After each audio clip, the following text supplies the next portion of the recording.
दिनांक 14/4/2022 में वाकड़न गांव है टाइगर पुलिस स्टेशन के एरिया में।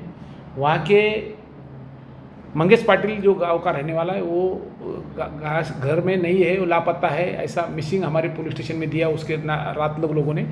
तो हमारे पास मिसिंग आने के बाद मिसिंग दर्ज किया और मिसिंग दर्ज करने के बाद उसके मोबाइल का डिटेल निकाला। तो मोबाइल के डिटेल पे कोई एक अननोन नंबर से एक ही नंबर से कॉल आते थे, लेकिन वो नंबर से दूसरे किसी को कॉल किए नहीं जाते थे। तो इसके लिए मालूमात ली तो वो एक शेंगदानी नाम का छोकरा है, उसके नाम पे वो कार्ड था। उसको बुलाया पुलिस ने और बुलाने के बाद उसको पूछा कि ये कार्ड तुमने लिया है और इसके नंबर पे कैसे जाते थे फ़ोन। तो उन्होंने सब मालूमात दिया कि ये जो है मुझे अक्षय पाटिल ने इसको मर्डर करने की सुपारी दी थी 50,000 में। तो उसके लिए मैंने इसको यहाँ से उठाया और मेरे फिएस्टा कार में यहाँ से मैं उसको उल्लासनगर लेके गया, दारू पिलाया और वहाँ से मुरबाड लेके जाके उधर उसको